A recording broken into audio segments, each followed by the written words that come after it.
Now they've got to start from deep in their end of the field, and Garrison Hurst takes advantage of it. Takes the handoff, sweeps to his right, gets to the 20. He's at the 30. Needs to cut in. He comes back up the right sideline. Breaks his own tackle. Comes down to the 30. He's out of the 20. He's out of the 10. He's out of the 5. He's out of the end zone. Touchdown! Touchdown! 49ers! 76-yard run from scrimmage. Garrison Hurst. York, back to throw. In trouble. He's going to be sacked now. Gets away. He runs. Gets away again. Goes to the 40. Gets away again. To the 35. Back to the 30. To the 20.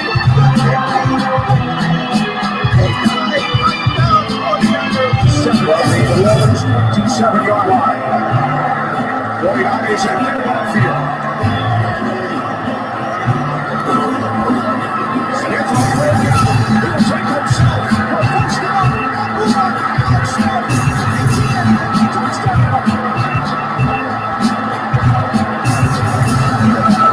Left hip. Third down, Alex takes the snap. Alex looking, got it, close, and it's yellow!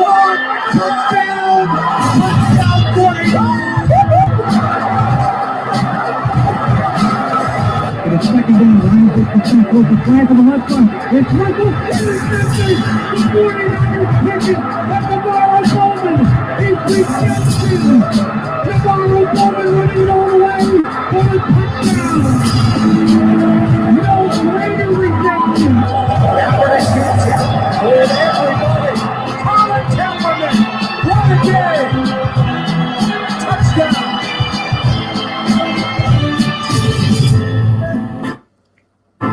Yeah. What's going on, faithfuls? Click, boom. What's going on, faithfuls? We are back. Guys, we had to go ahead and improvise. We used one of the old intros. We hope you guys enjoyed that joint, man. That's a throwback. Y'all let us know how y'all liked it. I saw some positive comments out there. Let me get this big-ass bump box out the way. See, I'm such a Niners fan that I saw them with these bump boxes in the locker room, and I was like, hey, babe, guess what I want for Christmas? And then, of course, she listened to my crazy ass. She got it. Nick, what's going on, baby? How you feeling over there, man? Yo, man, that brings me back some memories right there, man. That intro is what, like our second intro? I think that was the third one. I think that was the third one, because remember we have two or three different versions of this. We have the long extended one. We cut this one down. This was the short one. The other ones had the coaches talking in it and everything. Yeah, right. If you guys have ever listened to our podcast, you've probably heard that before. But man, that one just gets me so hyped. The Charles Haley intro, like this is Charles Haley, and you're listening to nothing but Niners. You know, we got Kyle Juszczyk that does that as well. But yeah, man, that brought back some memories, man, from when we first started this joint. So it's a lot of fun. That joint gets me hyped, man. Oh my God, that gets me hyped, bro. All right, so guys, we're gonna get to this stuff. We're gonna get breezy in here really quick. Hold on one second. But while we're doing that, I'm gonna run through the formalities. All right, so you guys already know where to find us. If you enjoyed that intro, hit that thumbs up, man. Give me that like. Let me see those likes. Get those thumbs up, okay? Subscribe if you enjoy the show and the content, and then turn your notifications if you want to know when we're going live on an impromptu basis, all right? We appreciate that. Give us a follow on Twitter, that is, and Snapchat. That is nothing but 9ERS. That is nothing but 9ERS. We also have Facebook, Instagram, as well as Twitch. That is nothing but Niners. That is spelled all the way out. All right, we have the website for you guys also, www.nothingbutniners.com. That is your one-stop shop for any and everything 49ers from us here at Nothing But Niners, okay? So make sure you guys check that one out as well, okay? And then, guys, if you want the apparel, shopandmeniners.com. Y'all already know what to do, man. I mean, y'all be seeing the hats that Breezy and Nick be wearing. Y'all be seeing all the towels and all the backpacks and the other shirts and everything. Make sure you guys go and get yours. Don't be the last one to get it, man. The podcasts are all over the place, man. SoundCloud, iTunes, Stitcher, TuneIn Radio, iHeart, Google Play. Like, it's everywhere, man. Check us out, man. We out there. Nick, I'm getting back in my groove, man. Getting back in the groove, man. Look, we got what? 12 days right now. I was going to post the image today of 12 days, but we don't have any single players on the team that wear number 12. So I couldn't post anything with a number 12. So tomorrow is Brandon Ayuk Day, right? So obviously you guys will see that image out there, but we'll be 11 We'll be 11 days out tomorrow.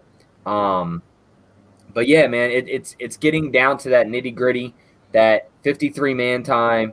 You got some news. We got some news to cover, you know, the pressers and things like that. But it's getting there, man. Next Sunday, not this upcoming Sunday, but the following Sunday, we have NFL football back, man. And not only NFL football, but Niners football. What's going on, Breezy? Yay. West Side, what's going on out there, baby? Yo, I wonder where you guys got the name for this damn show. Like, I'm trying to figure out where the way you make me feel came from. I don't know. What could it be? I don't know, but I truly appreciate you guys, man, for tuning in and watching. You probably heard me singing a little bit of that, but yo, that was fun. Yo, it's 49ers time. It's really like the season's really about to start. Like I'm amped, yo. I'm amped. I'm ready to cook. I'm ready to talk. I'm just ready for some football. It is time to turn up if you are a football fan, man. Thursday, think about that. Like, I know we don't play until Sunday, but bro, like, real football Like, is that going counts. to be here in a week and 2 days. That is crazy. So listen, let me give you guys a rundown of what we're going to do this week, okay? So we always have to do the predictions for the 53-man rosters, all right? So this week we are going to bring you guys something that we have not done probably since I don't know if we've ever done it. We're probably going to bring you guys 3 days in a row of shows, okay? So this is what we're going to do. Nick is going out of town. So tomorrow, Nick is going to bring you guys his 53-man roster prediction. And I'm just going to be here hating on it the whole way. I'll also do my superlatives tomorrow. Superlatives? Yeah, superlatives. I want y'all to clown Nick like y'all clown me when I say those words that I just don't know why they should be pronounced like that. What's the word that I mess up, y'all? Incentives. Incentives. I love it, yo. I love it. Yeah. Superlatives. That's how it's Superlatives. Superlatives. Yeah, superlative. Breezy, you ain't yo, we like the Three Stooges up here, yo. I love it. All right, so he's going to be traveling, so he's not going to be able to do the show on Thursday. I think on Thursday is when the rest of us are going to do our 53-man roster prediction. But then check this out. Friday, we're going to do a fan show. All right, you guys are going to be able to call in, and you guys can sit here and give your most outrageous or outlandish roster cut or roster make. All right, so that's what we're going to do. You guys aren't going to get to go through the whole 53, but you guys are going to get to come in here and just dump on somebody. So we'll pick one person's 53-man roster, and we'll run down and be like, all right, which ones do you disagree with? And everybody's going to get to call in and react that way, okay? So I'm excited about that 3 days in a row, all right? So you guys are going to get today, Tuesday, right? Today's Tuesday, Wednesday, right? And then we're going to do our show on Thursday, and then you guys are going to get another show on Friday. All right? That sound cool to everybody? That's how we're going to do it? perfect. Perfect. Right. Video games. I don't know why I'm so amped. Oh, I had some Jose Cuervo Blue Agave tonight. My nerves. Like I thought I was gonna doo-doo on myself, yo. That watching that basketball game.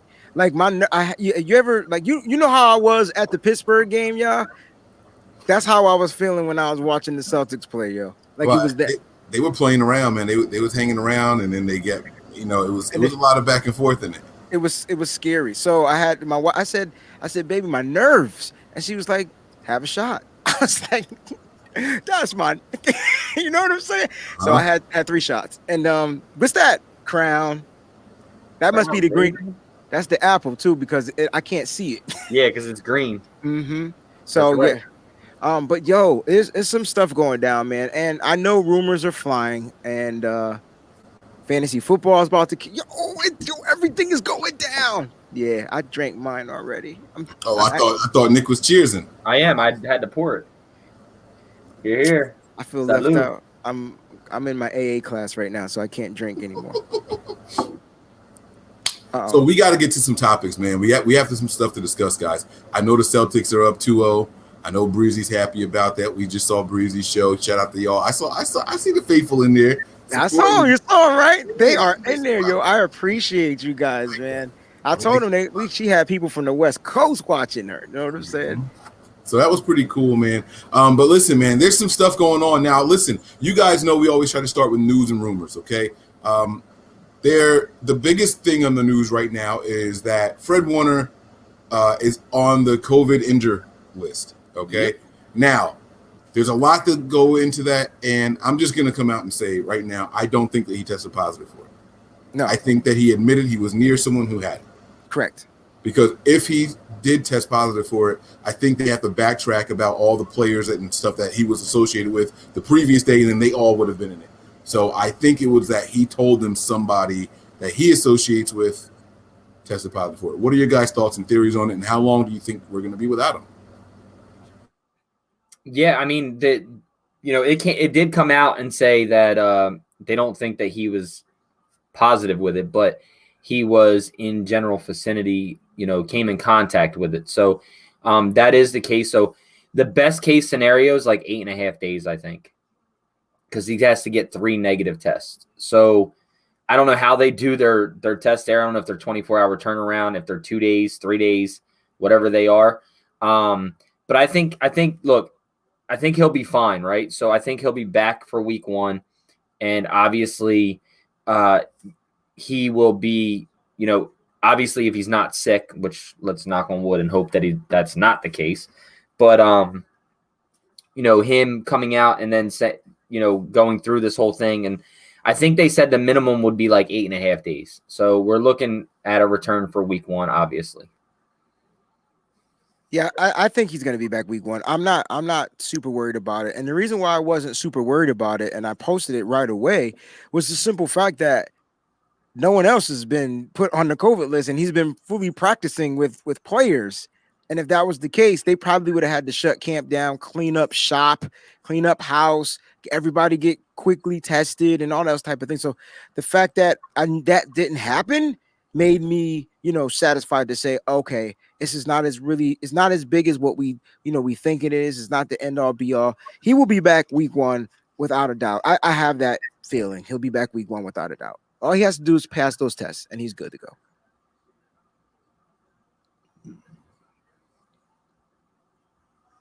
Or fail them technically, right? Like, you know what I mean? You know what I'm saying? They need to come back negative twice. You know what I'm saying? Right. You got to get the 2 negatives, and he's good to go. Now, listen, check this out, right? I'm wearing a hoodie. It's a little warm in my house, but September 1st, it's officially hoodie season. No, it's not. not. Y'all know how I am about my hoodies. Y'all know how. And Nick can't wait so bad to get out of Jersey that his ass is going to Florida this week. Like, it's September, gotta go. Look at him. He can't look. That's crazy, man. Nick hates Jersey so much. It ain't hoodie season till the winter ends. I mean, to the summer ends, bro. Look, I can't do hoodies until like mid-September, like end of September. That's what I'm talking about, Nick. Usually like October 1st for me is like hoodie season. And that's even with the Florida blood in me. But I love hoodies though too, Mike. So I can't say anything. Even in Florida, I'd still wear hoodies at nighttime because it would get chilly down there, which is like 73 degrees, not chilly. 65 is like chilly down there in Florida. So but no, I'm going to Florida this week because my niece is having a baby. So I'm taking my mother there so she doesn't have to drive by herself. And so I'm going to drop her off so she doesn't have to drive. She's going to work from home down there until the end of October. And then I'll fly back down and pick her up. So, I'm not going to be out and about, obviously. I will be going to see my kids, but that'll be cool. And then other than that, man, just driving down, hopping on a plane and coming back. So I'll be back Tuesday. It ain't quick. Good stuff, man. Yeah, it's safe travels and all that. I'm sure I'll talk to you plenty before then. So, but yeah, so for those of you who may miss the show tomorrow, make sure you send some positive vibes over to Nick and his mom as they travel down there and then back. So, but listen, guys, back to these rumors, man. I heard that the Niners are signing 2 running backs today, Alvin Kamara and Leonard Fournette. Okay. The Niners are absolutely trading for one and signing the other one. What's up? I'm glad you clicked that bait because I'm not buying any of that, man. Look, would Alvin Kamara help this team? 100%, absolutely. But Kyle Shanahan is sold on his running backs here, and yeah. He's. I don't think he's going to go out. Look, one, it's too late in the season to go and bring in somebody where you don't even know what you're getting out of Jerick McKinnon, right? And we all know that Kyle Shanahan has built his offense around Jerick McKinnon since day one that he's been here, trying to get that implemented for Jerick McKinnon, right? But nah, I just can't get into all that hype. I just can't do it. I can't do it. I can, but I won't. But I can. You know me. I get into the hype. Whenever a person gets released, cut, traded on the market, I'm going for it because I just believe that they're better than what we probably have on our roster. But here's the thing. I won't. And the reason why I won't is the simple fact that, like Nick said, Kyle Shanahan's pretty much set on what we have. And not only that, we run a specific type of outside zone system. And I know for a fact that Alvin Kamara is an inside zone runner. So that means we're going to have to change up stuff like that, or he's going to struggle in that particular system. And Leonard Fournette, even though he does catch the ball out of the backfield, because I'm not going to take that away from him, just like Alvin Kamara, I won't take that away from him. That's part of their skill set. He's just a north-south runner. He's not making anybody miss. He's trucking people over. And yes, he had his best season last year. We're not going to get into this argument like we did earlier in our group chat. He did have his best season. He had, 1,200 yards. He caught passes out of the backfield, touchdowns, best season. Guess what they did? Guess what they did? Take a guess. They lost. They cut him. He got cut. And here's why. People probably like, yo, he's just great. I heard he was a cancer in the locker room. And whenever I mention a player, bringing a player into this camp, you guys tell me, no, he's a cancer. I don't want him in here. So you know what I'm going to say about y'all Jaguar, Leonard Fournette? He's a cancer, and I don't want him in here. I've been wanting to say that all day. Y'all lucky I've been in training. Did it get loud? I'm sorry. I think my microphone hurts. My bad. I'm over here like, yo, why he just start yelling? Because every time, I want Jamal Adams. Oh, bring in Earl Thomas. Oh, these guys are cancers to the locker room. And nobody talked about him being a cancer to the locker room. And that's exactly what he was. And they wanted to move on from him, regardless of how well he produced last year. How about that?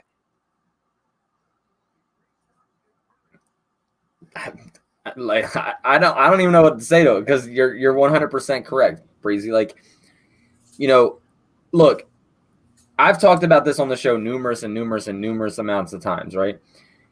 49er fans in general, or any fan in general, I don't even want to just say 49ers fans, they hear a name and it's like, oh my God, we need him.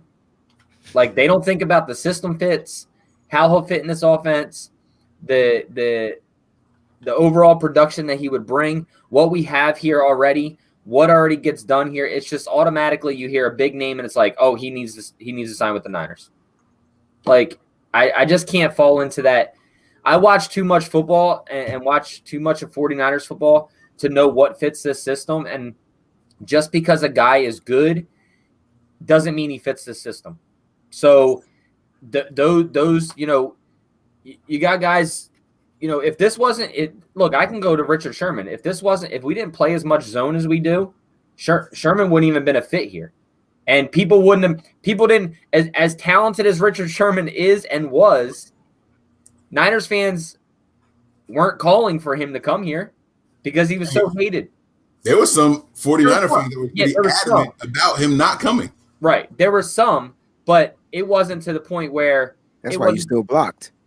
Yeah, that's why you still blocked. He never blocked me, by the way.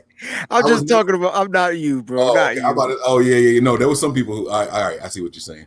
You know, it's just, look, you got to look at it like the full aspect of the entire thing, right? Not just the player and what he could do here, because you don't know what they could do here. Because it's a system fit, right? We've seen there's no reason to say we need to go get him when the 49ers were one of the leading rushing teams in the league last year, and we can do it with what we have. A lot of people talk about Kyle Shanahan saying Kyle Shanahan can make back look good in the system, right? And Niners fans have said that. So, you know, Raheem Mostert, not to say that he needs Kyle Shanahan to make him look good, but has been with 7 teams prior to this. Like, this is a 7th team. Like, he did nothing else in any other system. So, system fit is a big thing, and Alvin Kamara and Leonard Fournette don't fit this system. So y'all saying y'all don't want either one of them, just to be clear. I didn't. I'm not saying I don't want them. I just don't think they fit. So unless we changing up systems, I don't want them unless we're changing up the way we play football, which we're not. Okay. All right. So we're gonna keep it moving, and I won't. Well, I want you to. You probably going against the grain. So why don't you say what you want? You want me to say what I want? Yeah. Why is McKinnon here? No, let me say. Y'all know I'm good with our boys. Y'all know I'm good with our guys. I told y'all that McKinnon is the player I'm most excited to see this year. I got to see what Shanahan sees in this guy besides his biceps. Did y'all see his presser? His biceps are literally bigger than his whole head. I have never seen anything like that. Yo, his neck kind of reminds me of Merton Hanks. Like it's long. It's like a longer neck.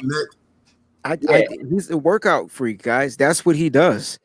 That's what he does, and that's probably why he was getting on them crazy injuries, man. Like he is a workaholic. He works out. That's what he does. If you go back in time and you just watch his workout for when he was getting drafted. Yeah, I'm looking at it right now too. Yeah. If you go and watch it, like he bench pressed like 32 times. With this little dude is bench pressed 32 times, 225, 32 times. I'm like cool after like 8. You know what I'm saying? He's doing it 32. So that's what he does, man. He's strong. I can't wait to see what it's going to be like. Seriously, his biceps are bigger than his head.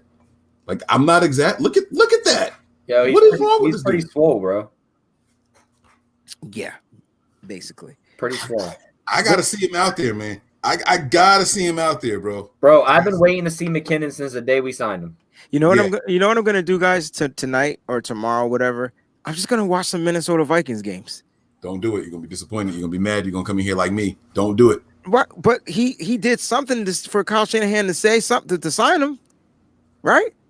No, he caught the ball and ran in a very straight line. I'm just telling you. Okay. I'm just telling you. Okay. Don't do it based off of Minnesota because you're gonna be mad like I am. Look, Nick can tell you. I've been complaining since we got him. Okay. I didn't understand the contract. I didn't understand how the Vikings need a running back so bad he could never be the starter. Toby Gerhart was a starter over him. Do you understand how bad you got to be for like? Because he's a third down back, though. He's a scat guy. Okay, the pass catcher. That's what you mean, like third. Yeah. Okay, I see what you're saying. At least that's how they were trying to use him. I think he wanted to prove that he was that, and they didn't give him a chance. They gave it to the bigger dude. Right. So this is what I do think, though, and I'm not going to lie. I think that different systems help different people. Okay. And after seeing what Mostert can do here and what Breida can do here, I like the idea of the speed and power that he can combine and put in Shanahan's system. I'm really, really looking forward to seeing him play here. I think that the system is going to help him out a whole lot. So we'll see what happens, though. We will see what happens. So, all right. Now, he had a presser. What'd you guys take away from it? I can't wait to see how honest y'all going to be. The biggest thing I took away from it is how he said that last year, it was kind of weird because he was praising the training staff at one point in the thing. And then at another point, it was kind of like he was talking about how last year they were trying to get him right, but it was kind of like they rushed him type thing. And then if you listen to it when he was talking about it, he was like, because I think Matt Miyoko asked the question about last year and how he punched the fence or whatever, taking frustration out. And he's like, well, last year I was, trying to get back out there, but I could definitely feel that there was still something wrong with my knee. And then all of a sudden I needed another surgery. So I wasn't there. But then he says, but the training staff has been really great with me here. And, they've got me to a point where I'm way healthier basically than I was before. Right. And then they asked him about the whole, well, how does it feel to get through camp? And he's like, well, I didn't get through camp, last 2 years. So to get through camp this year is a big accomplishment for me. Right. So I didn't know how to take that because at one point he was talking about the training staff and how basically rushed him back and his knee was still messed up and he had to have a second surgery. And then he was praising them in another sense. So I couldn't get the reading of that, of how he, how he took that. or how I should have taken that. But it was interesting because he's like, I wasn't healthy. I couldn't get through camp. I still felt it. Now I don't feel it at all. And the best thing about it is I can move any way that I want, and I don't feel anything in my knee. So that's a really good sign, right? Because we know the first year, obviously, when he got injured, you knew he was going to be out. The second year, we got excited about him coming back, but then, bang, he's back on the IR with another knee surgery, right? So was it that he was rushed back? Did the Niners rush him back and push him too hard, or the training staff push him too hard to where it happened again? So I don't know. Well, I'm getting a confident running back at this moment. This is what I'm getting from him. I'm getting a guy that is ready to show. He's been ready to show what he can do, for a couple of years now. And now that he's happy he made it through camp. That was all he thought. I made it, mama. I made it. He made it through camp, right? Meaning that he's good to go. And they talked about him, how is it going to feel? You're probably going to get hit a bunch of times. Duh, he's a fucking running back. What do you think? So how do you think you're going to take that? Look, he's just like, look, I don't know if you want to call it nerves. I'm not really nervous. I don't have butterflies in my stomach, but I'm really anxious to get out there. Like his anxiety's kicking in. I call it nerves. Maybe anxiety and nerves are two different things, but I call them the same things. So that doesn't mean he's scared or not. He's just ready to get out there, get that first hit under his belt, make sure his knee and he gets back up and then he keeps it moving. I think that's what it comes down to. Whenever a player comes back from any type of injury, their thing is they want to get that first hit or that first, reenactment of what's going on and move on and be like, oh shoot, I did it and I'm good. Let's go. Then it's going to be all venom. It's going to be all adrenaline, whatever you want to call it. So I'm excited to watch this kid play, man. His stature alone scares me. He as little as he is, he's going to hit somebody. Somebody posted in here as we were talking. They said he's a comp to like Ahmad Brooks from the Giants. Yo, that I can see it. If you remember Ahmad Brooks, number 44, not Ahmad Brooks, Ahmad Bradshaw. Ahmad Bradshaw from the Giants, number 44. That little cat was hitting holes hard, and he was tiny. And that's when they had him and not Rodney Hampton, him and what's the big dude? And he signed with us for like 1 year and didn't want to play.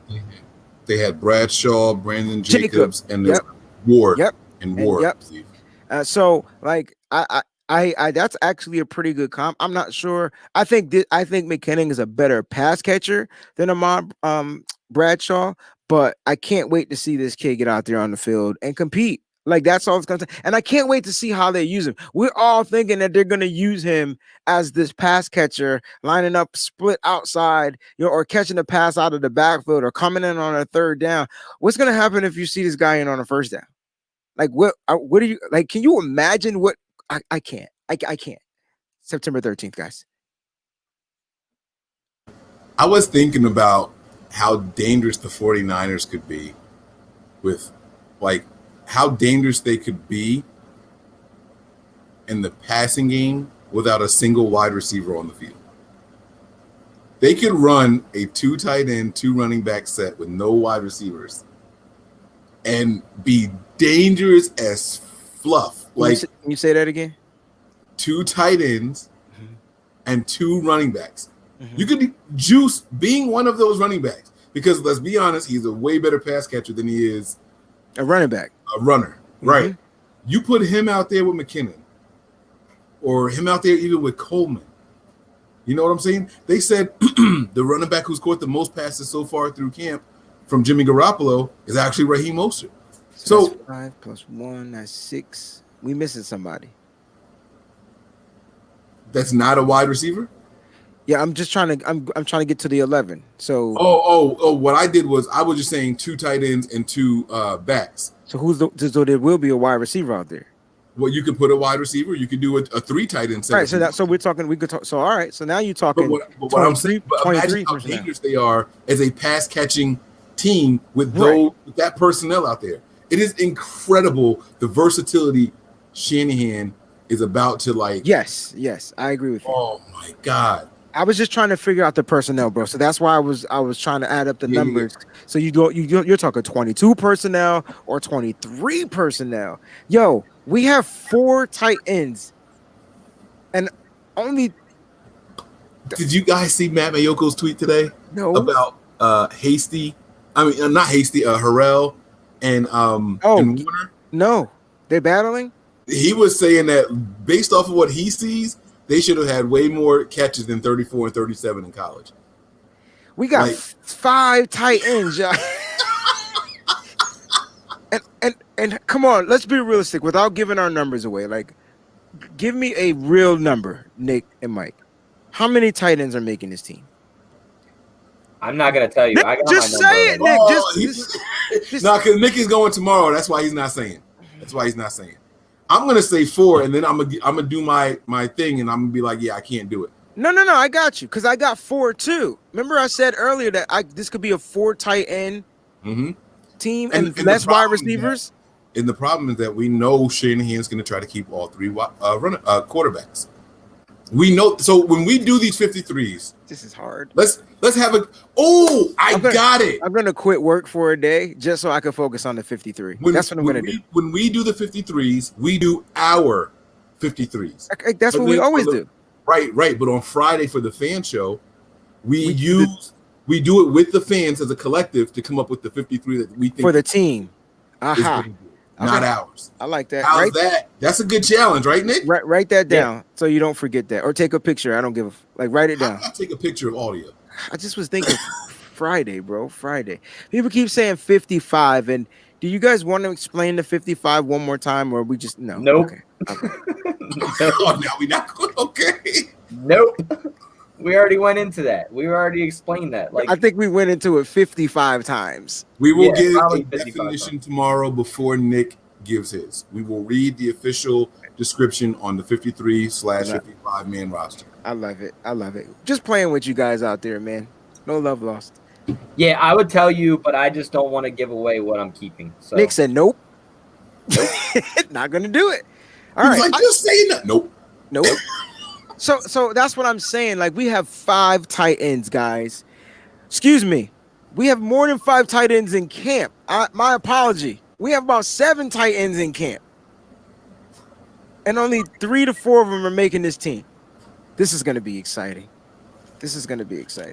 So when you mentioned the personnel, I started to think, because you mentioned two running backs and 3 tight ends. I haven't seen a 3 tight end set in such a long time. We did it when we did it with Toy Lolo here. We did our goal line package. Yeah, but that's goal line. I'm talking about coming out there on the 20, the 25, 30 with 3 tight ends, and the defense is like, what the fuck am I supposed to do with this? We're in the wrong set. Yo. Well, we seen it when Kyle Juszczyk goes out. Yeah, but now we're talking about 3 tight ends that can do what Juszczyk does and be tight ends. We gonna be bullies this year. Oh my god! All Yo, right, bullies, and then a Trent Williams on top of that. I forgot. You forgot Trent Williams? I just forgot that he no longer can be on his own side. Does that make sense? He doesn't need that help. But you're gonna put 1 on his side, right? You're gonna put 1 there, 2 on the other side. You could put all 3 on the far right. You could put all 3 of them over there. Kyle Shanahan's gonna have a field day, bro. He's gonna have a field day with this. Put 1 receiver on the outside. On the outside. On the left, yeah. Yeah. Oh my god. Yo, and the sad part is they'll probably run it out of that formation. Right, Nick. Oh. And they'll run the Trent Williams side. And be super effective because everybody's lined up on the other side. And can we talk about how well our wide receivers block?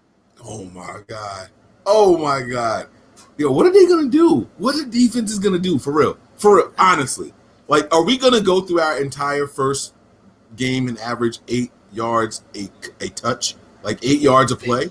The cool thing is they only have 1 Chandler Jones. So you find a way to eliminate. Get busy that game. You find a way to sustain him, not eliminate him, but you sustain him, right? Because they're not going to be stupid if Trent Williams is manhandling this guy, they're gonna move him around, and I don't think people realize that they're gonna move him around. And with that being said, like we do have to at some point on this show, we whether it's the next show we do on Thursday, we really need to kind of try to solidify like our offensive line, because in the middle. And because that's where I think our weakness is. And Mike kind of mentioned it on the other show the other night.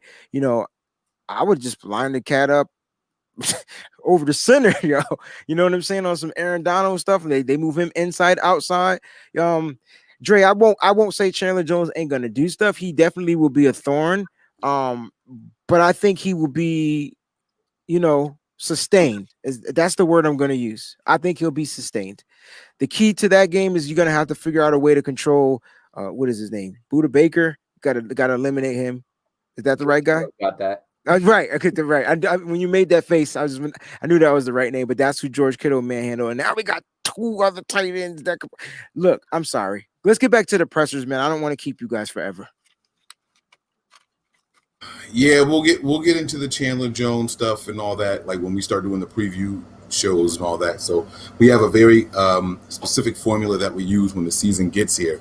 You guys know exactly what to expect. The preview games, the pre-games with the over-unders. Y'all, I know y'all been sitting around just waiting. Oh, yeah. Y'all can't wait to see this on the screen again. I know how y'all feel when the season gets here. I know y'all can't wait to see that up on the screen again. I need my own segment, too. I like Nick's segment over under. Y'all got to come up with something for me. We got some. We get some nightstick Knicks and what was yeah. What was the other one? I took a picture of that, I think I took a picture of that one. I think I have that saved, so I will find it. Remember, it was something about the most hyped player or something like that for Breezy.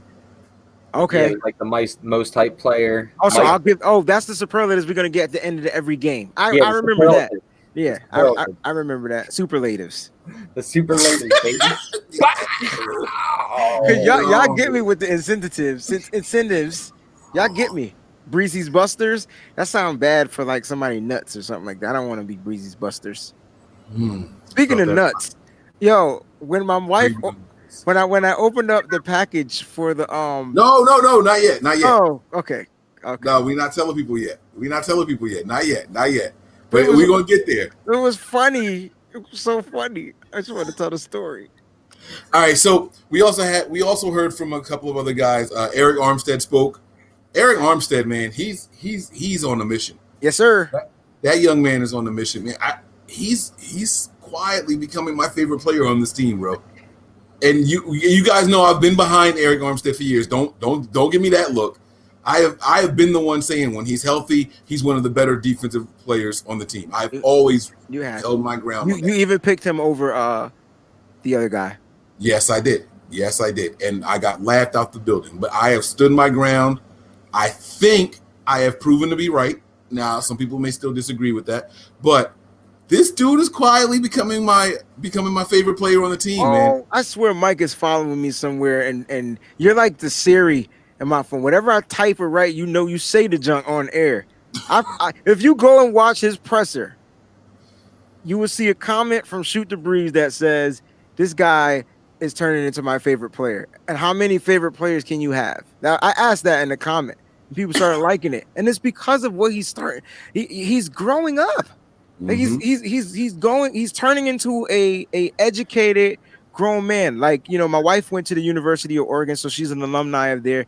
And I had her watching. I was like, you should be proud of this gentleman, yo. Like, he's an alumni of Oregon where you went.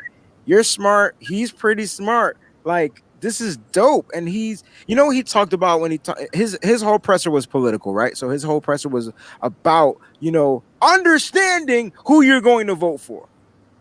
Like, you know what I'm saying? Like, don't just go out there and vote because you feel like this person. No, go research, do the research, do this, do that. Then they talked about his charity and all those good things and what he's doing. That's my guy. Yeah, I mean, the facts that he was spitting in his presser, just about, more black-based schools and things like that getting only 15% compared to all white, like more predominant white schools and things like that.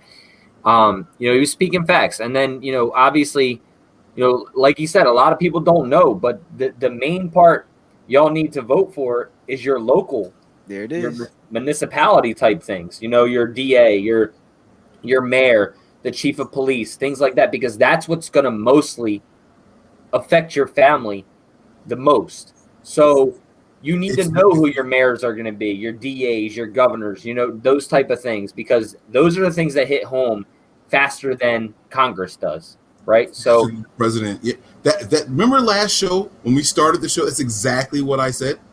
I said I'm not talking about the president. I believe in the locals. Like it was, man. He's a smart guy, man. He's a smart guy, and I like what he's doing, man. Eric Armstead, shout out to him, man. I'm just saying. So it's really, really cool to see him out there, man, and spreading his message the way that he is. He is consistent. Y'all gonna put me in front of this mic? I'm gonna say what I want to say. You're gonna ask your questions. That's cool, but I'm gonna have the talk that I want to have. And if you don't like it, hey, just turn. Just turn. It's that simple. Same thing goes for us. That goes for us here. If you don't like it, you don't like my background, you don't like Nick's background, you don't like Breezy's background, just turn. Bye. We don't care. We don't care. You're not going to change how we feel. It's not how it works here. So that's just the way it is. You know what I'm saying? But it was really, really good to hear from him. I'm trying to think. We heard from Kyle Shanahan since the last time we spoke. But did Shanahan seem testy to y'all in his last presser? Like, did he seem like, I think he's tired. I think he's tired of talking. And but he's there. He's there. He's there to answer the questions, and they're asking him, these questions that they already know the answer, the answers to. And I think I can't explain it, but you ever told someone the answers, and then they still asked you what the answers were? And I feel like that's where Kyle Shanahan is now. And he's tired, and he has to deal with injuries, now COVID, and all this type of stuff. And he's trying to make sure he says it the right way. It's just a tough thing. I wish they just stick to football questions, but until the season starts, this is what we have. And yes, to answer your question, Mike, he did. He's tired of answering dumb questions. You said it, not me, but that's what I meant. Seriously tired of answering dumb questions, right? Breezy, you hit it right on the head. But the sad thing is that, yeah, there's no football right now, and once football starts, yo, he slithered out like a snake. Yo, I can't with him. Look, put the hoodie on like he was Robin Hood to the rescue, right, or something. Right? Look, the biggest thing about it is, Breezy, you hit it on the head where you said this is what we have right now. Like, we have no football, and these are the type of questions. But the sad thing is these are questions all year long. Okay. Like, the same questions. Look, I mean, I know it's got to be a pain in the ass for him. He's tired, obviously, right? But I mean, just come up with some better questions, man. Like, we talk about this all the time, and it's got to get. Look, if somebody came on here and kept asking the same questions, I'm sure that we would all react the same way. Like, at some point, our facial expressions, just overall general. I see comments in here in this section right now about things, and I'm just like okay, you know what I mean? Like, whatever. But that's what it is. It's gonna be that way until better questions are start getting answered. Is that a diamond ice cube? Yeah, that's the whiskey ones. I gotta get me an ice tray. I got some of those whiskey ones. Yeah, well, send me one.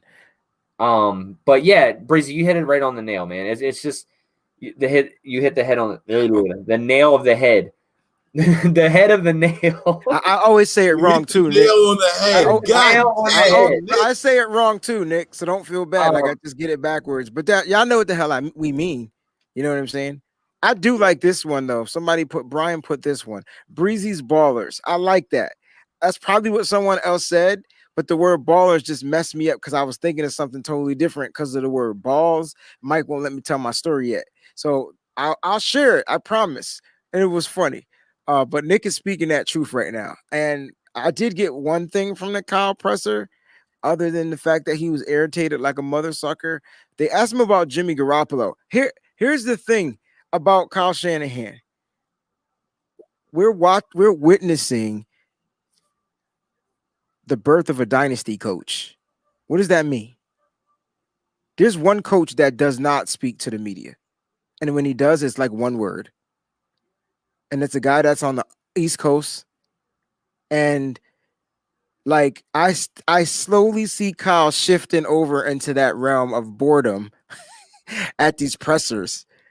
And when they asked him about Jimmy, like his answer was just like, yeah, you know, the more you're in a system, the better you should get. Like that's what his answer was for Jimmy Garoppolo. And I'm like, dang, yo, he didn't even big up his quarterback. And then I think about it. When the hell has that coach on the East Coast ever bigged up Tom Brady? Like when? I've never heard it in my entire life. These guys don't need props at the podium. They don't need them. You get paid $127 million. You want props? If you don't shut up and go play football, you still asking for props? But it's not the players that are asking for props, right, Mike? They want the media wants to know, what do you think about this player? And they just don't. Just go watch him. I bet that's what he should have said. I wish he would have just said, just watch and see. Like how Jimmy Ward said, I'll show you on September 13th. Like you'll see. Give me week 1. Yeah, week 1. That. Yeah. Right. So but that's the thing, like, you know, Bill Belichick, he says the same shit all the time, right? Like, you know, you just saw a thing come out, I guess yesterday or today, where he's saying about 5 different players, nobody works harder than this player. And then he says it about somebody else. Nobody works harder than this player. Nobody works harder than Cam Newton. Well, nobody works harder than Tom. Like, it's his go-to, right? So he's one of those guys, and Kyle Shanahan should be that guy to where you don't – look, Kyle Shanahan already made it a point this year to say in his presser that nobody's going to get anything from him about stuff. He's basically Marshawn Lynch up there right now, all about that business, boss. Like, he's just up there. And, you know, the questions that, like I said, it also depends on the question that's asked. True. Like, the way that these guys ask questions, one person asks a question. If they don't answer it the way they want to hear it, the next person asks the same question in a different form, trying to get the answer that the first reporter was trying to get. And then so on and so on. Hey, I'm not going to let y'all keep bashing our media, all right? Because listen, bro, it takes some nerves to go in there and ask questions every single day. They're not even in there. They're on Zoom. Yeah, but I'm talking about you. You're talking to the coach. Like, I put y'all on the spot that day, and I ain't going to lie. I went back and listened. Y'all questions wasn't all that. But that's the thing. They got time to prepare. Yeah. They're there. They know they're doing a presser, Mike. They know they're doing the presser. Coming.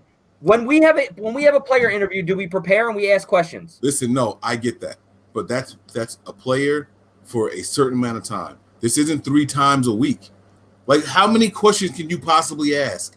You know what I'm saying? Don't ask the question. You're getting different guys all the time. You're getting different times. Like, look, what does it matter? What does it matter? Like, how did you feel that the team was pinpointed to go after Jamal Adams? What does it matter? Like, it shouldn't matter. A player's going to tell you it's business. Like, what do you expect the player to say? Oh, my feelings were hurt? Like, how soon in advance do you guys think the players are announced? That day? Yeah, no, I think they're definitely announced, like, the day before. Yeah, either way, that's practice. Either way, they're not put on the spot. Right. This is your media availability today. This is who's going to be available in an email or whatever. This is who you're going to have, right? And then they have that entire day, and then they can focus on the play at practice if they're there watching, right, for their time session and ask their questions. So it's like you hear these guys all the time, like, you guys could have asked me instead of writing an article about this, instead of making it look like it was something else. Like, it's just, you know, my thing with it is, look, I'm not bashing on anybody, but it just seems like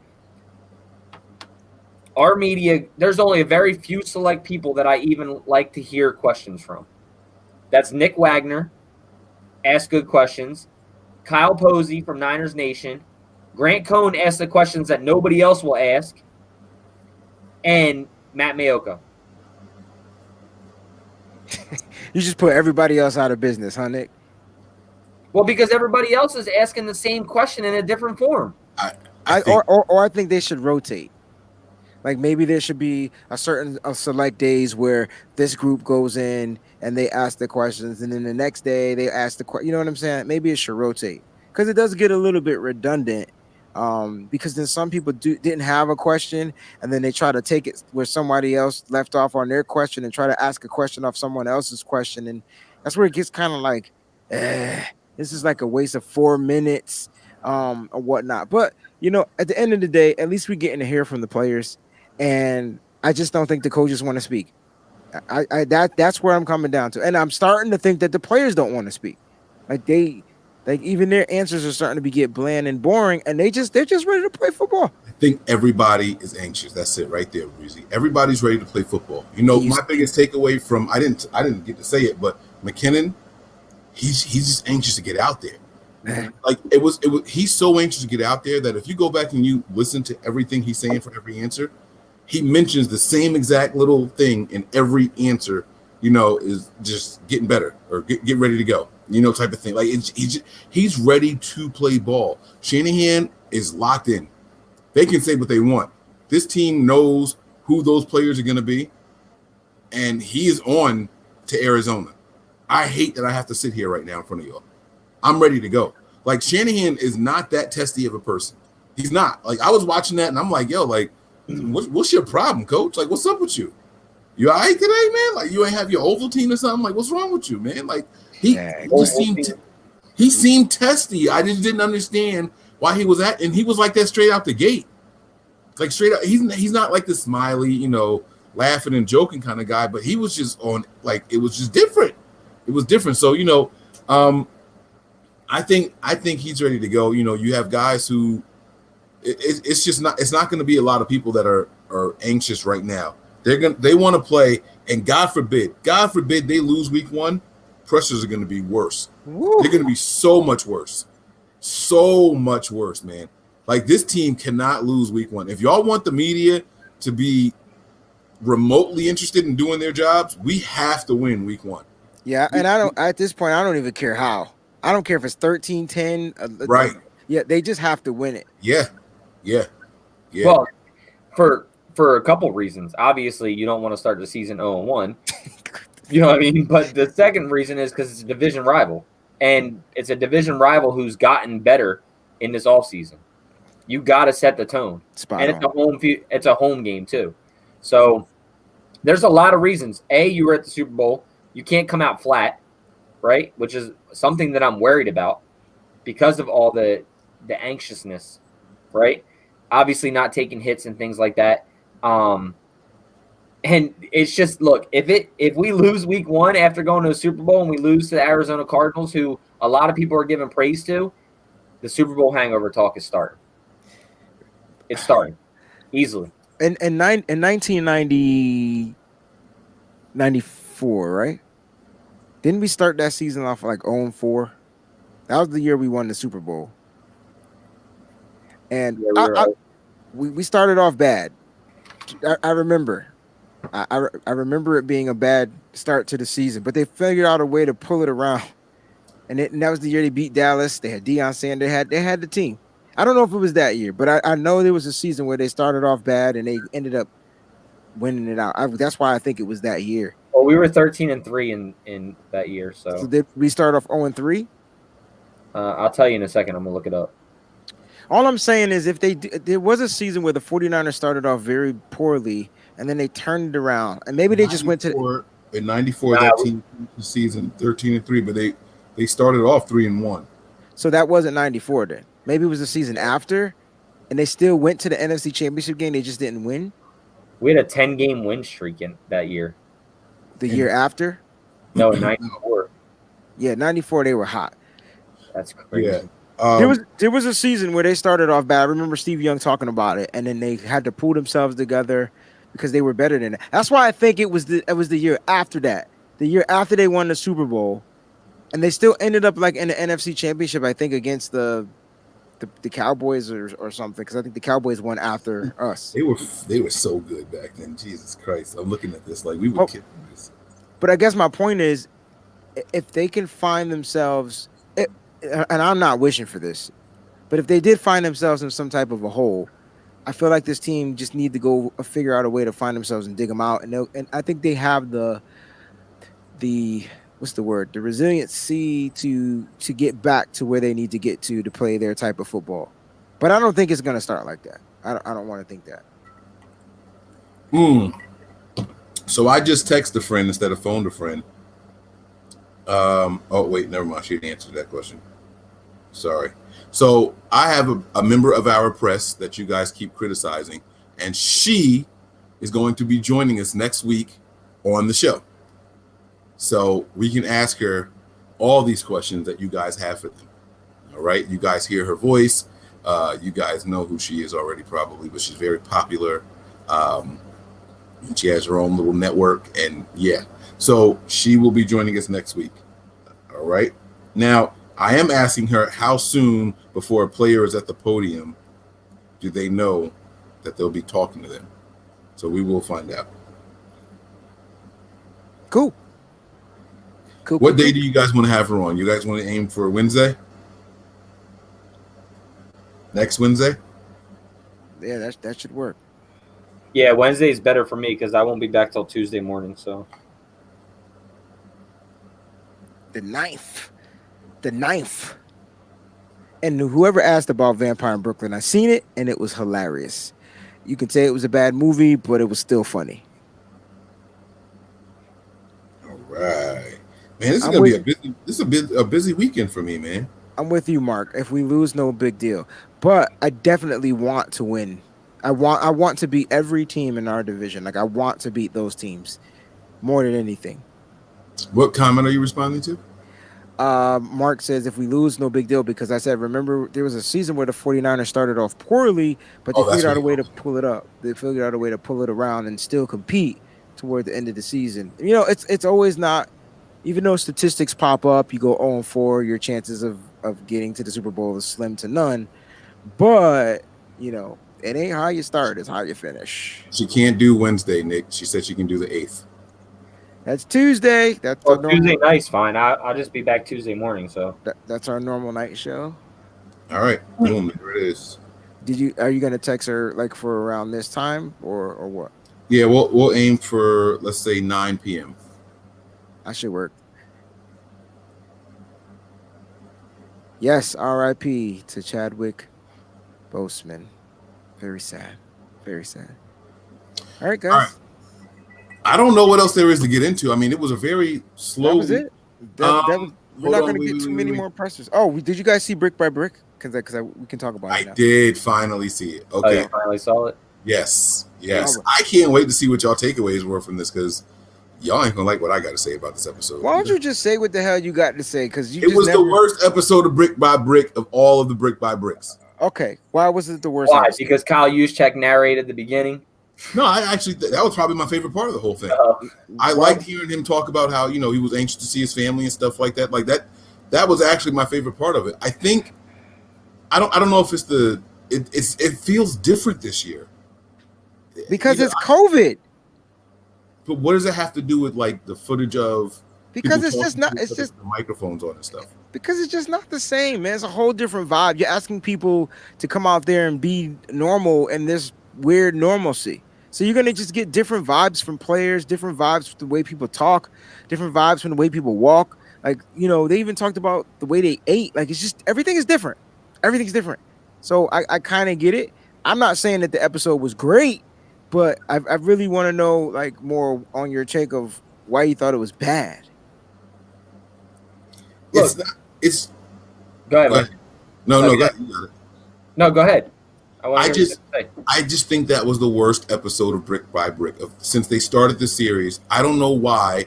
It just feels different this year. That episode in particular felt rushed.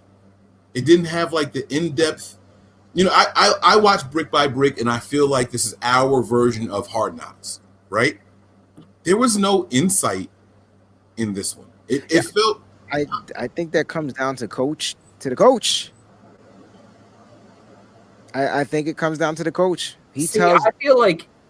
I feel like brick by brick, even past brick by bricks, is basically all the mic'd ups put together, and you get like 10 minutes of the mic'd up stuff and following them around and that person, blah, blah, blah. But we don't have that right now. So they're trying to put together what they can into a brick by brick because it's only camp and they can only show so much. So it's definitely COVID is making a difference in what the brick by bricks are going to be. Because you got to look, last year, this year, preseason, we had the mic'd ups in there. So you got the energy level of that, the game, and leading up to the game. They had mic'd up in this too, though. Right, but it wasn't the same because you don't get as much footage because it's at camp. It's not like they put the game mic'd up in before. Correct. So you're leading up to the game, then you get the whole game, and you get the energy of reliving that game again in the brick by brick, whereas now you can't really get it because of the fact that it's camp, and you only can see so much. They can only put so much out there. So I feel like until the season starts, the brick by brick is going to be a little less exciting than it was last year.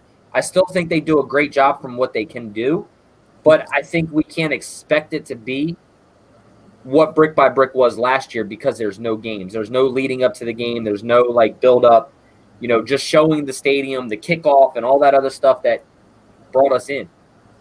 Saying that this was the worst one of all since they started the series doesn't mean that I didn't enjoy it. I watched it 3 times. So I want to make it clear here. I enjoy what this team does for us faithful. Not every team gets this kind of footage from their, you know what I'm saying, from their team. So I don't want to sound ungrateful. This one was just not it for me. Like this was just what it wasn't it for me. I don't know. I couldn't get into it. I felt like I was watching it like a homework assignment. When like the other ones, like we were excited to watch the ones before. Like we were like, oh, I can't wait for the next episode. Like this is gonna be crazy. Like, and this one was, I put it on, I was anticipating it, and Breezy was like, you were I'm not saying you were hyping it up, but you made me feel like, oh, there's something good in here because Breezy said he want to talk about it, but I haven't seen it yet, and I was like pausing you. I was like, wait, I haven't seen it. Don't say nothing. I only talked about the moment Jordan Reed burnt Tart. That was it. When he caught the pass on the outside, and you said Jordan Reed, and I thought Trent. Okay, well, I'm sorry. Yeah, and he caught the pass on the outside, and he put the brakes on, and he just went right by him. That's the only thing I got from it. Other than that, and Kyle Juszczyk, that's all I remember. So maybe that tells you something. All right, that's cool. It was a good episode though, man. Like it just wasn't. This was like not it for me. That's all. My favorite part was watching Trent Williams destroy Eric Armstead. Bro, he put Eric Armstead pretty much on his ass. He was destroying the defensive linemen in there. That's what got me so hyped up, and that's why I said, when I messaged in the chat, like, did you guys see Trent Williams on Brick by Brick? Like, he was literally... Eric Armstead, listen, man. Eric Armstead was setting the edge, and Williams helped him out to that side. That's all that he used his momentum and did his job for him. If you watch that, it doesn't look like Eric Armstead is pass rushing on that play. He was not pass rushing on that play. Pass rushing is running towards that guy and trying to beat him. He was running outside, and Williams was getting outside, and then he just kind of used his momentum and flung him. Now he did look like he got like he got tossed, but that wasn't the pass rush play. Like that's not what that was. I wasn't saying it was a pass rush play. It doesn't matter whether it's pass or rush. He still got put on his ass. He still got pushed away from the play. He didn't put on his ass. He didn't get put on his ass in that play. Mike, they even said it. They even said that Eric Armstead got put on his ass, and that was the play. I think that people were talking about a different play. Eric Armstead didn't even go to the ground on that play in Brick by Brick. Right. They didn't. I'm not saying they showed that, but I'm just saying like there was talks about him getting bullied. That's all I'm saying. It doesn't matter. It's not saying that Eric Armstead isn't good, but Trent Williams is good. That's what that shows for us. Like, I'm excited to see him play and put people like Armstead, the size of Armstead, on their backside. Like, it doesn't matter whether he's pass rushing, run blocking, whatever it may be. As long as he's outside the play and he gets destroyed and we get a gain of 15 or 10, I'm with it. That's all. It's not about just that one single play. It's just I'm excited to see Trent Williams with what he was doing with Eric Armstead, whether it was a rush or a pass rush or a run defense. I'm just excited to see him.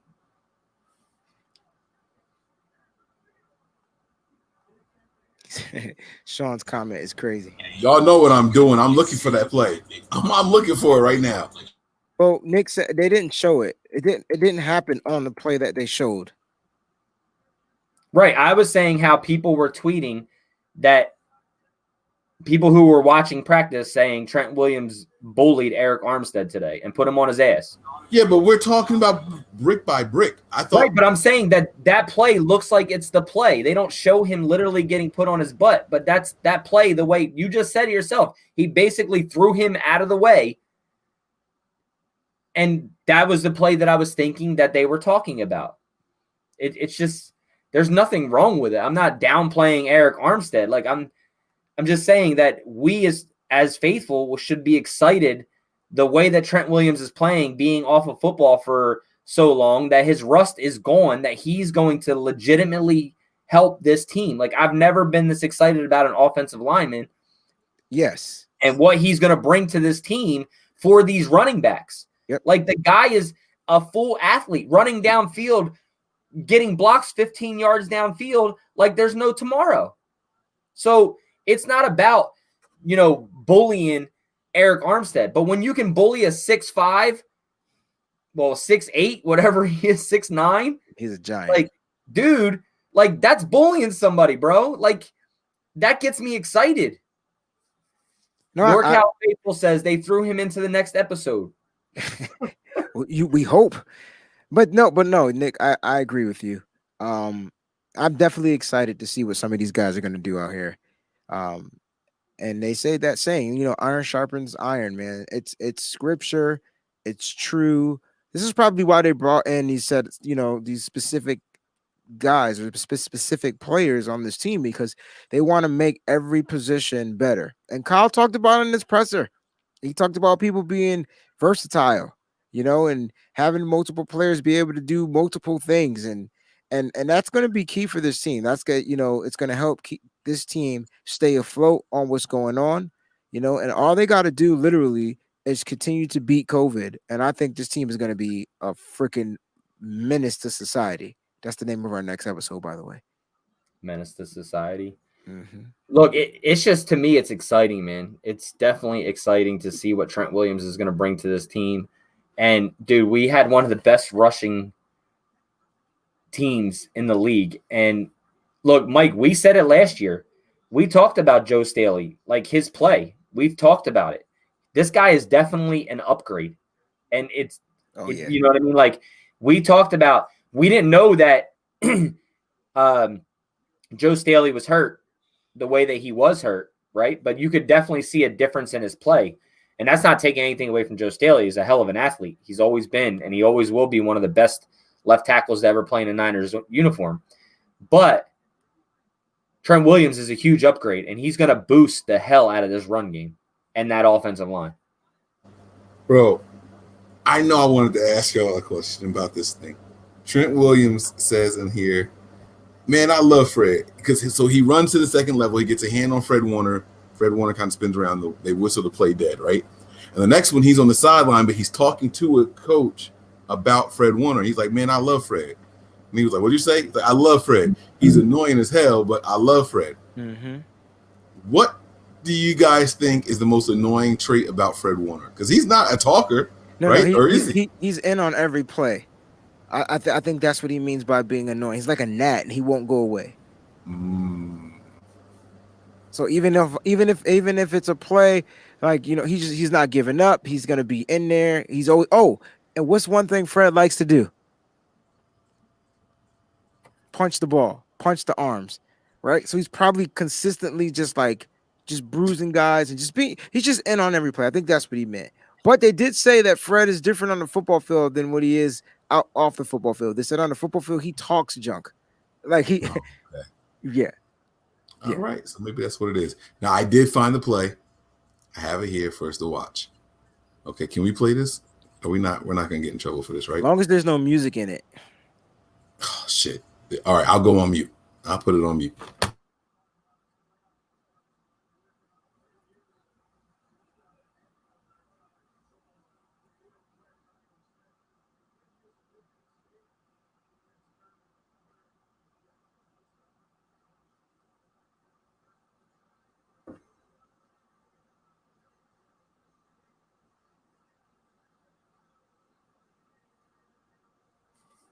Yeah, he didn't get put on his booty on that. I don't. That's what I was saying. I don't understand what the. I don't know. Maybe it's another play. It might. Maybe there's another play, but I didn't see it. I didn't understand it. I don't know. And I want to keep looking because maybe I feel like there was another one from the opposite angle, and you can see that Warner handles Armstead, but I felt like it was more of a momentum play. So that's what I thought. You mean Williams? Williams. What did I say? Warner? Mm-hmm. My bad.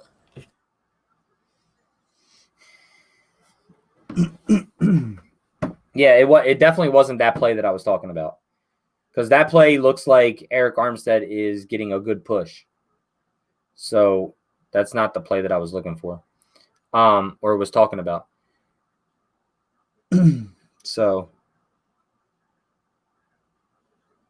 yeah, and DVLZ son says, Jesus, Nick said they didn't show it on Brick by Brick, that it was a tweet. I said the same thing, that they didn't show him getting put on his butt, but it was in a tweet. So Jason Wall says, Mike will blame YouTube algorithms. Oh man, they're gonna get at us tonight. Callie says there's a 3-second clip of Williams just torching Armstead. That's it? 3 seconds? That's not. Well, but like I said, man, I'm still excited for the next Brick by Brick to come out because I want to see what it is. But I can agree with you guys both that it's not as exciting this year as it was in years past. And obviously, I don't know if that's just because of what they're allowed to tape or what they're allowed to give you. What they're allowed to give you as in what's going on at camp or things like that. But for the most part, I mean, I still love that the team is still doing this and bringing this to the fans. Like, even though it's not exactly what we expect, but it's still something that this team doesn't have to do, and they do, and they stick with it and get these fans in, So it's the same thing as the whole player tailgates and things like that they're doing. And obviously they're a little, they cost money. They're not free things, but I just love what the Niners do for their fan base, man. It's just, it's a good thing that, like what Robert Alberino and Nick Clark, big shout out to them and their whole media crew. Even the media guys for Twitter and all that stuff, they do a lot for those fans and to give us that insight as to what's going on with the team. Here are some results from the web. Whoa, I wasn't talking to you. Sure you were. All right. I can't find it, man. I am really, really trying, bro. But it's all right. I'll let it go. I will let it go. There is one other thing that we need to discuss before we get off of here, guys. I know we got to go. It was a short, sweet show. But there was another player that we heard from. Who was it? That You was. guys remember? I only seen Eric Armstead, McKinnon, and Kyle Shanahan. Yeah, that's all I got. No. There was one. I swear to God, there was one more. Hold on. Since our last show, the Jordan Reed, that was from 2 days ago. We talked about Jordan Reed, I thought.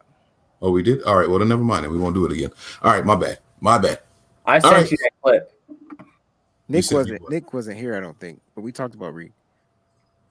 You text me? All right. I'm Yeah. going back on mute. Let me see if there's music. I texted in the group. It's a tweet, so it's like a 3-second clip. Ali says, Breezy, you know your word, and as long as we keep praying and stay faithful and stand on God's word, we'll get back to the Super Bowl. I agree 100%. 100%. Thank you for your contribution. You can definitely tell he's going to the ground. That's not on his ass though. Well, if he falls to the ground, what does he fall on the side? Yeah, he's falling forward. What are you talking about? Look at his helmet. Look at which way he's That falling. man came to a dead stop. Okay. If look at the direction he's running. Trent from the time Williams he is starts. a monster. Bro, if you don't say, look, Mike, God. You guys are crazy right now. No, we're not crazy, Mike. You What we're are. saying is, Mike, what we're saying is whoever that opponent is going to be on every Sunday, and he does that to that opponent. But Armstead's not squaring up with him. This isn't like Armstead was trying to take him. All right, I'm not going to do this with y'all. Y'all right. Hey, he got manhandled, bro. He got manhandled. But why make excuses? Like, you get beat plays like by plays. So Because you can't determine that that's him getting beat from that play. The angle that Armstead is on doesn't show that he's going up against him. It shows that he's going in a direction. Armstead never starts square and gets turned all sideways. right, so let me ask you this. Did Armstead do his job there? If his job was to set the edge, then yes. He got out wide. He's going to the ground. How's that doing your job? Because he got out wide. If you're setting the edge, it's to push the running back to the inside, right? That's what setting the edge is. So if that's what his job was, he did it perfectly. Just because he's on his knee doesn't mean shit. He's going down, yeah, but he got outside of the tackle. That's what his job is. If that was a play. But Now, why can't we be excited about what Trent Williams did? Oh, I'm excited. I'm excited because I expect him to do that to everybody. Mm-hmm. And if Armstead is considered one of the top in the league, and he does that to Armstead, he was doing it to Bosa. And that's what I said. Yo, he got beat. I stepped back. I said, y'all right, y'all got it. I said it's just, look, either way, this is making, shout out to Sean Shepard too for sending me that, because he sent me the link to find that so I can send it to you. But either way, that whole iron sharpens iron mentality that's what this is. Like, this is something to be excited about. I mean, when you're moving a guy that's 6'9", whether he's going in that, he get taller every time Nick say this. He started at 6'5". 6'5", 6'8", and now like 6'9". 6'9", right? He gonna be 7'4" before the end of the night. Watch. Nah, but he's bigger than that, right? Nah, he's tall. He's tall. All right, good. I'm just messing with you, bro. Go ahead. But look, either way, whatever he was doing, right? He's being taken out of the play, and that's what makes me excited. And where Eric Armstead had the season that he had last year and the expectations that we have this year, it doesn't matter if it's him, if it's Bosa, if it's anybody else on the line. I wouldn't have praised it as much if it was a Solomon Thomas or if it was somebody else. But an Eric Armstead is a talented guy, and he's more talent than a lot of guys that will go up against on defensive lines this year. And that's why I'm saying if he can do this, there is no rust. It's time to be excited about, whether it's one play or not. It's still something. It's still something to be excited about, and him being on this offensive line, because he definitely gives us a boost. He's gonna bully the hell out of some people. For sure. Eric Armstead is 6'7", 280, by the way. 6'7". All right. And I knew he was bigger than 6'5". I thought he was 6'8", 6'9". No, you're right, Nick. Eric Armstead, I don't know why this hasn't been documented yet, but he grew an inch over the offseason also. Him and Akella Witherspoon both had a little growth spurt. Did they put Dr. Scholes in or something? Now why, I don't know. But you got to remember that these guys, we start watching them, they're not quite done. They say males can grow up to the age of 26. So if these guys are only, 20, 21 when we draft them. Yeah, Armstead's 26 though, so I think right. He's done. Yeah, no, he should be done now. That's what But when he came out, he was 6'7" at the time, right? Yeah, I could use like 1.5 inches. That's all I want. Just an inch and a half. You can't say that. Oh no, he was. Oh, I'm sorry. I'm saying height wise. Breezy always got a dirty mind. Hey, y'all are wild, man. I'm not messing with y'all. All right, I'm done. I quit, man. I'm done with y'all. Yo. All right, guys, I'm going to bed. It's been real. Nothing but Niners for life. Oh my God. Oh, I hate y'all, man. All right, fellas. Good chill show. Any final thoughts, man? Now, I'll give my final thoughts first. Guys, man, just be safe out there. Please, please. Make sure you guys are locked in. We're going to be turning it up a little bit this week, and we're going to have a guest next week. And we are going to start getting – I think we're going to have 2 guests next week, actually, because we have to preview the game. We're going to try to do that with a Cardinals representative. So y'all make sure y'all come in here and hold us down in the chat. Don't let these Cardinal fans come in here and out-talk y'all. Dre, load up. You know what I'm saying? Get strapped. Let's go. Like I want to see y'all in here and holding us down when we get this Cardinals guy on here. So make sure you guys are ready. Tomorrow, Nick breaks down his 53, 55, whatever. 53. 53-man roster. That's what it is. It's a 53-man roster. And then the day after we do our 53, and then we're going to have the fans help us come up with how we see the team doing it. So make sure those notifications are turned on, guys. And that's all I got for you guys, man. I'm done. I'm shutting up. Great show. Great audience. If y'all didn't know by now, I'm tired and I'm going to go to bed. And if you don't know what Tibet is, that means you didn't see the movie Golden Child, so you failed. But great show, guys. Great platform for everybody. Listen, this was excellent, and I truly appreciated it. And it was good to talk about some of these crazy rumors that have been swirling around on my Twitter feed as soon as they got released and cut and all that good stuff. So I'm glad we kind of put those to bed. We kind of put those to rest. So good job, guys. Stay safe out there. To all my educators, if you're back at work, if you're going back to work, just be safe. It's I don't know what the hell their plans were, but if we're gonna make it happen, so I can't wait to get my kids, and that's all I can think about right now. I'm keeping them safe. So appreciate you guys. Yeah, man. Much love to all you guys. All the hate on me. I'm already getting messages already. Appreciate y'all. Love it. But anyway, keep it real, guys. Like Mike said, stay safe out there. Kiss your loved ones goodnight every night. And look, man, 12 days for football. I'm super excited. I'll bring you my 53 tomorrow. What surprise cuts will I have? That's what I want to ask. So, and then Friday fan show, right, Mike, you said? Friday fan show. Nick, your brain be on it be on different. So I can't wait to tune in to see what you come up with for your 53. Yeah, it'll be fun. I definitely have some interesting cuts. So tune in. That's your teaser right there. 53 tomorrow. Nick's 53 tomorrow night. So appreciate all you guys, man. All the love and the support. And yeah, appreciate everybody. Mike, you got anything else? Yeah. And we out with this one, guys. Another throwback right here. Here it is. Out of here. Hey, somebody has run out on the field. Some goofball in a hat and a red shirt. Now he takes off the shirt. He's running down the middle by the 50. He's at the 30. He's bare-chested, banging his chest. Now he runs the opposite way. He runs to the 50. He runs to the 40. The guy is drunk, but there he goes. The 20. They're chasing him. They're not going to get him. Waving his arms. Bare-chested. Somebody stop that man. Here comes the blue coat. Oh, they got him. Here comes the blue coat. Oh, they tackle him at the 40-yard line. Nick Clark will love that. That was the most exciting thing to happen tonight. I tell you what, that was a great call on your part. Shout out to Kevin Harlan, man. Guys, that is going to do it for us tonight. We appreciate you all. We will see you on the next show. Prepare for glory. Anticipate pain. But always remain faithful. We out of here. Peace.